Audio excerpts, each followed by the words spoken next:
अब मैं आधे से ज्यादा उम्र की हो चुकी हूँ। अब ना मुझसे ये घर के कामकाज नहीं होते। न जाने कब तुम लोग शादी करोगे ताकि मुझे भी थोड़ा आराम मिले। अब मेरी ये बेटी तो कुछ करवाती नहीं। माँ, आप ऐसा करो, जल्दी से आलोक भैया के लिए लड़की ढूंढ दो ताकि हमें भी भाभी के हाथों का बढ़िया बढ़िया पकवान खाने को मिले। हाँ, और आपकी शादी में मैं अपने लिए कई तरह के नए नए कपड़े भी बनवाऊंगी। क्यों भैया, आप तैयार हो ना इस शादी के लिए? अब सब इतना कह ही रहे हैं तो ठीक है, मैं शादी के लिए तैयार हूँ। माँ, आप लड़की देखना शुरू कीजिए। आलोक की रजामंदी मिलते ही उर्मिला उसके लिए लड़की तलाशने लगती है।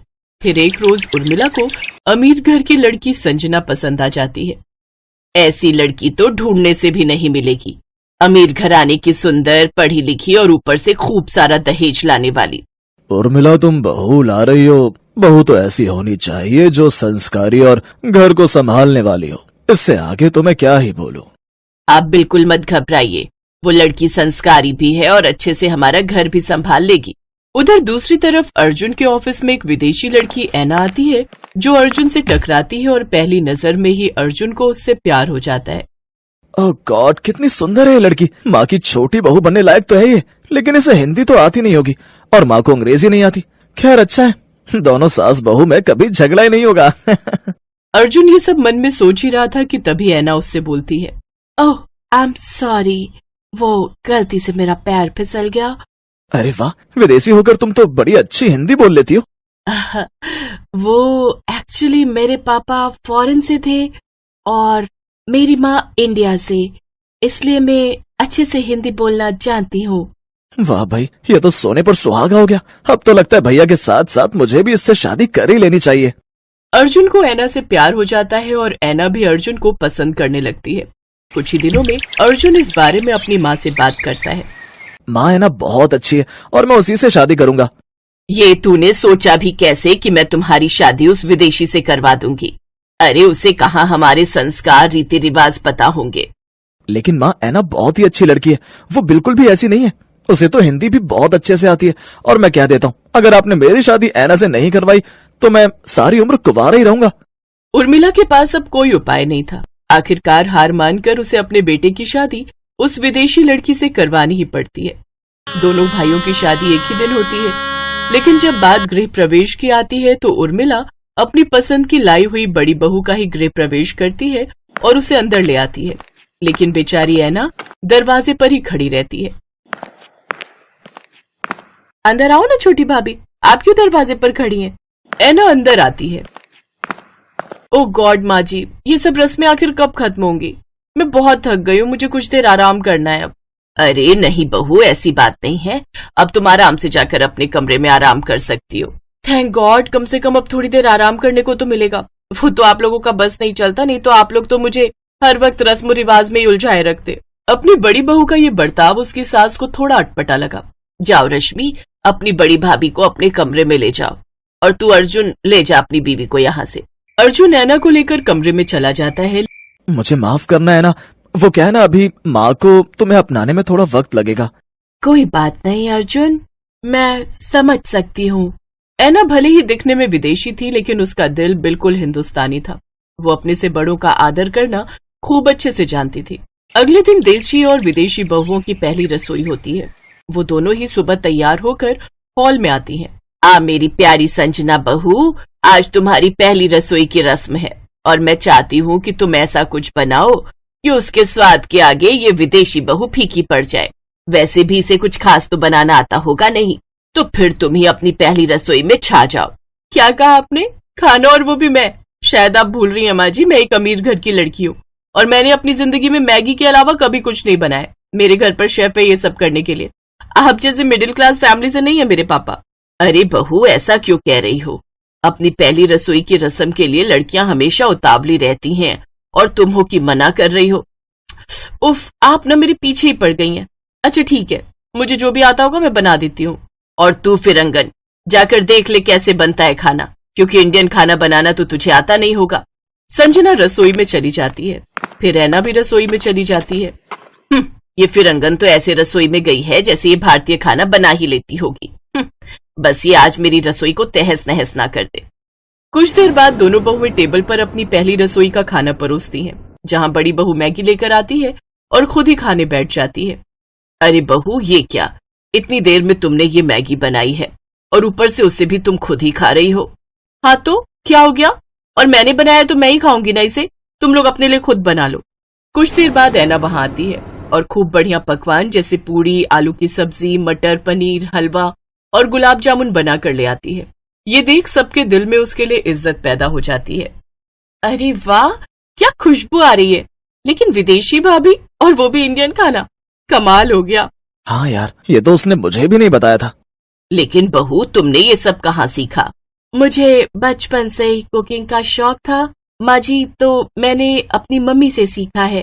वाह, जिसे मैंने हीरा समझा वो तो पत्थर निकला, और जिसे पत्थर वो तो असल में हीरा। मुझे माफ कर दे छोटी बहू, मैंने तुझे हमेशा से विदेशी समझकर दुत्कारा है, लेकिन जो उम्मीद मुझे अपनी बड़ी बहू से थी ना, वो तूने पूरी की। सही कहते हैं लोग, किताब को उसके कवर की वजह से जज नहीं करना चाहिए। आज मैं गलत साबित हो गई। ऐसा मत कहिए माँ जी, आप बड़ी हैं तो आप कभी गलत कैसे हो सकती हैं। और जेठानी जी, आपको खाना बनाना मैं सिखा दूंगी। विदेशी बहू ने सचमुच बहुत ही लाजवाब खाना बनाया था। अब संजना को भी अपनी गलती का एहसास होता है और वो सबसे अपनी गलती के लिए माफी मांगती है। अब अपनी विदेशी देवरानी से देशी बहू भी बढ़िया बढ़िया पकवान बनाना सीख जाती है।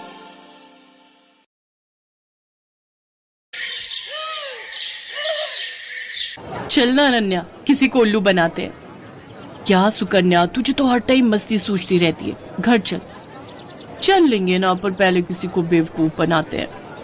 नहीं, बहुत हो गया, उल्टे पुल्टे काम तू करती है और डांट मुझे खानी पड़ती है। और सुन, वो कल पड़ोसन आंटी के साथ क्या किया तूने? क्यों, कुछ कह रही थी क्या? हाँ, मुझसे कह रही थी कि आजा तुझे सबक सिखाती हूँ। बता तूने क्या कहा उन्हें? अरे कुछ नहीं, वो मुझे बहुत खड़ूस लगती है तो मैं उनसे भिड़ गई, और जब उन्होंने मुझसे कहा कि वो मम्मी से शिकायत कर देंगी तो मैंने भी कह दिया कि हाँ मैं भी देख लूंगी, मेरा नाम अनन्या है, अनन्या। इतना कहकर अनन्या गुस्से में सुकन्या को मारने के लिए दौड़ी और सुकन्या अपने घर की तरफ भागने लगी। अनन्या और सुकन्या जुड़वा बहनें थी, देखने में बिल्कुल एक जैसी। उनमें फर्क कर पाना बहुत ही मुश्किल था। कई बार तो उनके माता पिता भी उन्हें पहचानने में धोखा खा जाते थे और इस बात का सुकन्या बहुत फायदा उठाती थी। वो हमेशा कुछ भी शरारत करती तो डांट बेचारी अनन्या को खानी पड़ती। उस दिन भी घर देर से आने के लिए अनन्या को ही माँ से डांट खानी पड़ी। फिर शाम को, मिल गया सुकून तुझे? अरे यार, क्यों इतनी टेंशन लेती है? 1-2 साल बाद हमारी शादी हो जाएगी, फिर तू कहाँ और मैं कहाँ। सुकन्या धीरे धीरे और चालाक और कामचोर होती गई और अनन्या उतनी ही मेहनती और संस्कारी। मगर दोनों बहनों की किस्मत ने उन्हें एक दूसरे से दूर नहीं होने दिया। दोनों बहनों की शादी एक ही घर में हो गई। बड़े भाई की शादी सुकन्या से और छोटे की अनन्या से। अनन्या को घर का सारा काम आता था, खासकर वो खाना बहुत ही अच्छा बनाती थी, जबकि सुकन्या ने कभी कुछ नहीं सीखा। फिर एक दिन,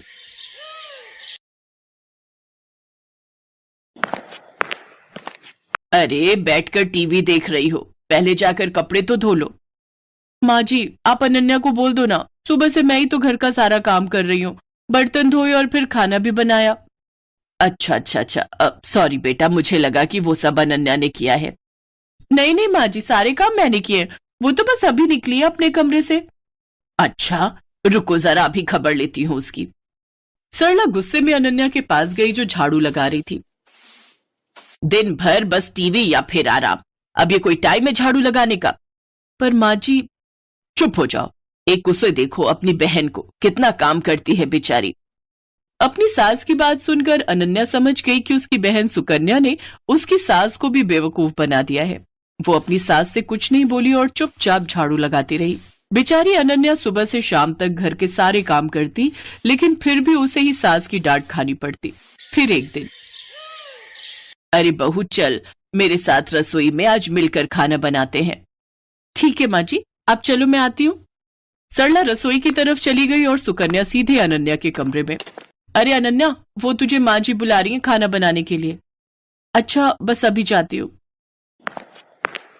सुकन्या ने एक बार फिर अनन्या को बुद्धू बना दिया था और बेचारी अनन्या को पता ही नहीं था कि उसकी सास ने उसे नहीं बल्कि सुकन्या को बुलाया है। उधर रसोई में, आ गई, कहाँ रह गई थी? चलो एक काम करो, तुम आटा गूंथ दो, मैं सब्जी काट देती हूँ। ठीक है माँ जी। अनन्या ने बहुत जल्दी और बहुत अच्छा आटा गूंथा था, जिसे देखकर सरला बहुत खुश हुई। और फिर, क्या बात है, इतनी जल्दी और इतना अच्छा आटा गूंथ दिया। अरे तुम अनन्या को कुछ सिखाती क्यों नहीं हो, उसे तो कुछ भी नहीं आता। अनन्या समझ गई थी कि उसकी सास सरला उसे सुकन्या समझ रही थी, और वो ये भी समझ गई थी कि रसोई के काम से बचने के लिए कामचोर सुकन्या ने उसे सरला के साथ भेज दिया। उसे सुकन्या पर बहुत गुस्सा आया, लेकिन वो कुछ बोली नहीं। ऐसे ही वक्त बीतता गया। सरला की नजर में घर का सारा काम सुकन्या करती थी, रसोई सुकन्या ही संभालती थी, जबकि अनन्या सिर्फ दिन भर टीवी देखती थी। जबकि सच इससे बिल्कुल उलट था। और फिर एक दिन, अरे बेटी सुकन्या। जी माँ जी, बताइए। उस दिन जो तुमने हलवा बनाया था ना, वो बादाम वाला, मेरा खाने का बहुत मन हो रहा है, मेरे लिए बना दो ना। इसमें कौन सी बड़ी बात है, लो आप टीवी देखो, मैं बस अभी लाती हूँ बनाकर। ना ना, मुझे तो खाना है ही, पर मुझे वो हलवा बनाना भी सीखना है, तो मैं भी चलती हूँ साथ। तुम बनाना और मैं देखूंगी। अब आप बैठिए ना माँ जी। अरे चलो ना, साथ में बनाते हैं। सरला जिद पर अड़ गई थी, और उधर सुकन्या की हालत खराब हो रही थी, क्योंकि आज तक उसने कभी कुछ बढ़िया नहीं बनाया था। जबकि उसकी सास सरला को लगता था कि सुकन्या ने पूरी रसोई संभाल रखी है। लेकिन सुकन्या इतनी जल्दी हार कैसे मान लेती। उसने फौरन दिमाग दौड़ाया। अब माँ जी, मैं तैयारी करती हूँ, तब तक आप बादाम ले आइए। अरे मुझे अपने कमरे में जाना पड़ेगा, बादाम का डिब्बा वहीं रखा है, चलो मैं लेकर आती हूँ। जैसे ही सरला अपने कमरे की तरफ गई, तभी रसोई में अनन्या आ गई। उसने बिल्कुल सुकन्या जैसी ही साड़ी पहन रखी थी। तू जा, मैं देख लूंगी। पक्का ना? हाँ हाँ, मुझे पता है कि तुझे कितना हलवा बनाना आता है, जल्दी कर वरना माँ जी आ जाएंगी। अनन्या नहीं चाहती थी कि उसकी बहन को डांट पड़े, इसलिए वो सुकन्या बनकर रसोई में काम करने लगी। उसने अपनी सास को सुकन्या बनकर ही हलवा बनाना सिखाया। हलवा बहुत ही स्वादिष्ट बना था। सरला सुकन्या से बहुत खुश थी, क्योंकि वो तो अनन्या को सुकन्या ही समझ रही थी। फिर जाते जाते सरला ने अनन्या से कहा, बेटी सुकन्या, तुम ना अपनी बहन को भी समझाओ, मुझे तो उसे देखते ही गुस्सा आ जाता है। बताओ, तुम दोनों एक ही माँ की कोख से जन्मी हो, लेकिन तुम में और उसमें कितना अंतर है। सरला की बात सुनकर अनन्या को बहुत दुख हुआ। वो अपनी सास से सब सच कहना चाहती थी, लेकिन फिर अपनी बहन के बारे में सोचकर चुप रह गई। अगली सुबह सुकन्या जैसे ही उठकर रसोई की तरफ आई, तो उसकी सास सरला ने उसका हाथ पकड़ लिया। ये क्या कर रही है माँ जी? आज तुझे नहीं छोड़ूंगी। तूने मुझसे हमेशा झूठ बोला, तुझे कुछ नहीं आता, और तूने हमेशा अपनी बहन की मेहनत को अपना बताकर आराम तलबी की, और वो बेचारी दिन भर रसोई और बाकी कामों में लगी रही, ऊपर से मेरी डांट भी चुपचाप सुनती रही। सरला लगातार सुकन्या को डांट रही थी। तभी सुकन्या ने फिर से झूठ बोलकर बचने की कोशिश की। नहीं माँ जी, मैं झूठ नहीं बोल रही, मैं तो खूब काम करती हूँ। कल रसोई में सारा दिन लगाकर आपके लिए हलवा बनाया था ना, तब तो आप भी वही थी। वही थी, इसीलिए सब कुछ जान सकी। तूने हलवा बनाया था तो जरा दिखा अपनी कलाई, जो कल कढ़ाई उतारते हुए जल गई थी। दिखा, दिखा ना। अब सुकन्या अपने हाथ पीछे किए बिल्कुल चुप खड़ी थी, क्योंकि उसकी चोरी पकड़ी गई थी। इसके बाद सरला फौरन दूसरे कमरे में गई, जहां अनन्या अपनी जली हुई कलाई के साथ खड़ी थी। सरला ने उसके सिर पर हाथ फिराया और बड़े प्यार से बोली, मुझे माफ कर दो बेटी, लेकिन तुम भी मुझसे वादा करो कि इस घाव के ठीक हो जाने के बाद भी तुम और कोई दर्द नहीं झेलोगी अपनी उस कामचोर बहन की खातिर।